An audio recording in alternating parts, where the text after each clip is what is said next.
آپ سمجھتے ہیں کہ آج کچھ تحریک عدم اعتماد کے حوالے سے کچھ پیش رفت ہوگی اس اجلاس میں؟ اور دوسرا یہ کہ اتحادیوں کی پوزیشن ابھی تک کلیئر نہیں ہو رہی، دونوں اسی پر ریلائی کر رہے ہیں. جی بہت بہت شکریہ اور صبح بخیر. دیکھیے سیشن تو میں کچھ بھی سرپرائزز آ سکتے ہیں. آج کے سیشن میں ویسے تو جو روایت ہے ساری ہماری چلی آ رہی ہے کافی عرصے سے پارلیمانی جمہوریت میں،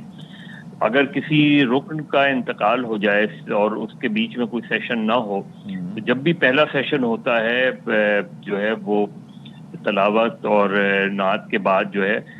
تعزیت کے لیے فاتحہ کے بعد سیشن جو ہے وہ اگلے ورکنگ ڈے کے لیے ملتوی ہو جاتا ہے. یہ تو روایت رہی ہے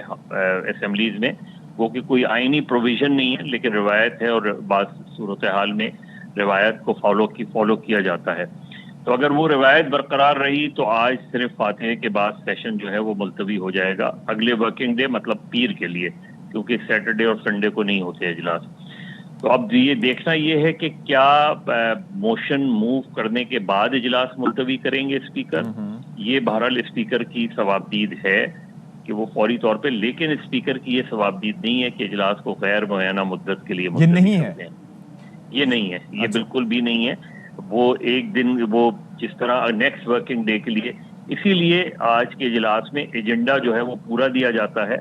لیکن روایت کے طور پہ جو ہے اجلاس ملتوی کر دیتے ہیں. ویسے آپ دیکھیں ایک وقت تھا مظہر عباس صاحب کہ جب ہم کبھی اتنی امپورٹنس ملی نہیں اسپیکر کے عہدے کو. مجھے نہیں یاد پڑتا کہ جب کبھی ہم ڈسکس کر رہے ہوں لائک جتنا پچھلے ایک ماہ سے ہم لوگ کر رہے ہیں کہ اسپیکر کا عہدہ، اسپیکر کے لامحدود اختیارات اسمبلی کے حد تک، اسپیکر کی رولنگ، واقعتاً رولنگ کی اہمیت تو ہے، چیلنج نہیں کیا جا سکتا. لیکن لیٹ سپوز کہ اگر اسپیکر صاحب کہتے ہیں کہ جی میں غیر معینہ مدت کے لیے کرتا ہوں ملتوی،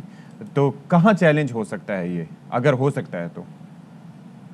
دیکھیے روایت جب آپ کو قائم کرتے ہیں نا، اگر اسپیکر نے اس طرح کی روایت قائم کی تو کل ہو سکتا ہے کہ کیونکہ پی ٹی آئی نے ساری زندگی تو اقتدار میں نہیں رہنا، تو جب وہ اپوزیشن میں ہوں گے تو ان کو یہی اس طرح کی چیزیں ہرٹ کریں گی. اور یہی ماضی میں ہم نے دیکھا ہے، پیپلز پارٹی کی گورنمنٹ ہو یا مسلم لیگ نون کی حکومت ہو، وہ جب اپنے کو سامنے رکھتے ہوئے کوئی قوانین بناتے ہیں تو کل وہی قوانین ان کے گلے پڑ جاتے ہیں. تو اگر اس طرح کی امکان اسی چیز کا ہے کہ شاید یہ نہ ہو کہ غیر معینہ مدت، لیکن میرا سوال یہ ہے کہ اگر ہوتا ہے تو مطلب سوائے اس کے کہ اگلی باری کا انتظار کرنے کے کوئی فورم موجود ہے یا نہیں؟ نہیں، بالکل نہیں ہے. کوئی فورم ایسا نہیں ہے کہ جس میں جا کے آپ ایون آپ سپریم کورٹ میں بھی نہیں جا سکتے اس حوالے سے. اور بہت سی چیزوں میں جا سکتے ہیں، اور جس طرح گئے ہوئے ہیں، حکومت گئی ہے 63A میں، وہ اس میں اپوزیشن نے بھی اپنے جمع کرائے ہیں. لیکن امکان اسی چیز کا ہے، اور یہ بھی روایت رہی ہے کہ اجلاس سے پہلے اسپیکر جو ہے تمام پارلیمانی گروپوں کا اجلاس کرتا ہے تاکہ پروسیڈنگز کو کیسے آگے بڑھانا ہے وہ. لیکن اسپیکر پچھلے چند ہفتوں میں اتنے زیادہ پارٹیزن ہو گئے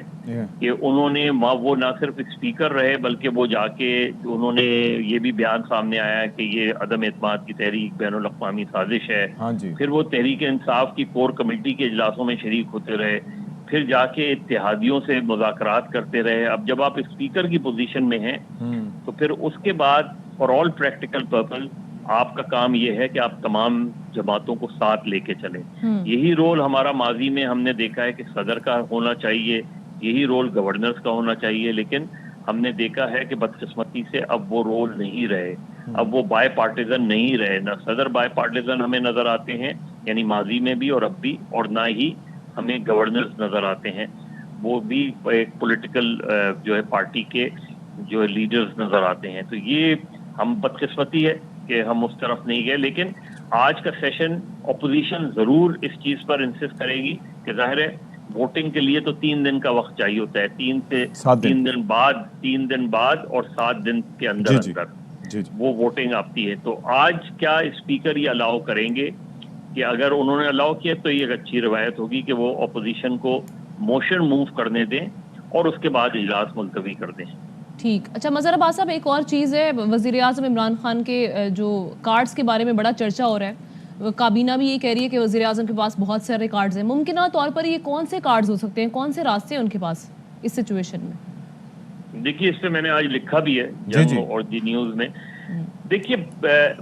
جو عمران خان صاحب ہیں وہ کیونکہ وہ اکثر اپنی کرکٹ ٹرمنالوجیز یوز کرتے ہیں اس پورے اس میں، اور ہم نے دیکھا ہے کہ جب سے عمران خان سیاست میں آئے ہیں تو جو دیگر سیاسی جماعتیں ہیں وہ بھی انہی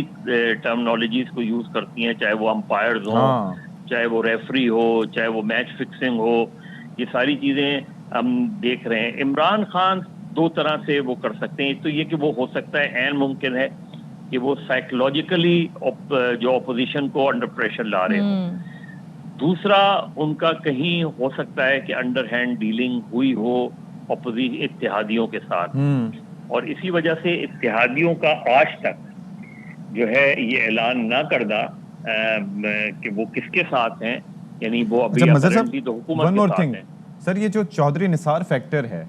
آپ کو لگتا ہے کہ وڈ دیٹ ورک؟ کیونکہ وہ ظاہر ہے کہ اگر ہم ٹویٹر کی حد تک بھی دیکھیں تو وہ بڑے کھل کر عمران خان صاحب کی سپورٹ میں آ رہے ہیں۔ دوسری ایک چیز یہ ہے کہ ویسے تو اس سے ہٹ کے ہے، لیکن آپ نے کرکٹ کی ٹرمینالوجی کا تذکرہ کیا تو آج 30 سال ہو گئے جی ورلڈ کپ جیتے ہوئے، اور چونکہ وزیر اعظم صاحب بھی ظاہر ہے اسی سلسلے کو لے کے چلتے ہیں، تذکرے کرتے ہیں، تو یہ سمبولکلی بڑا ان کے لیے ایک امپورٹنٹ دن ہوگا آج کا۔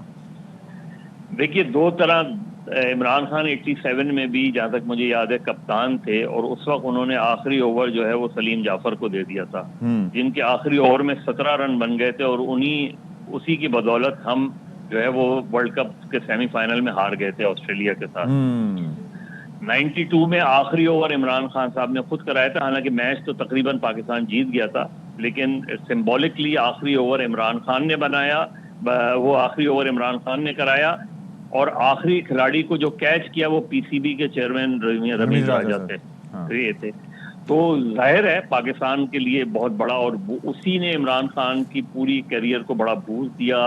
اس کے بعد ان کی ایک تقریر بڑی متنازع بھی رہی ورلڈ کپ کے جیتنے کے بعد شوکت خانم کے حوالے سے، تو اس کے پلیئرز کو تھوڑا سا ڈسپوائنٹمنٹ بھی ہوا، لیکن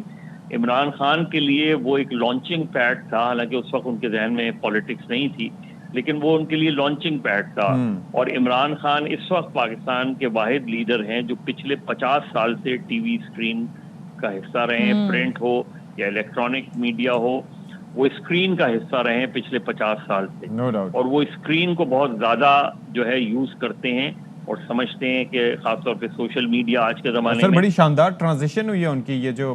سوشل میڈیا پہ بھی مطلب جتنے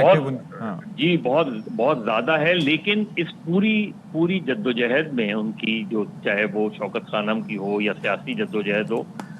آج ان کی پارٹی میں ان کے اور نجیب ہارون صاحب کے علاوہ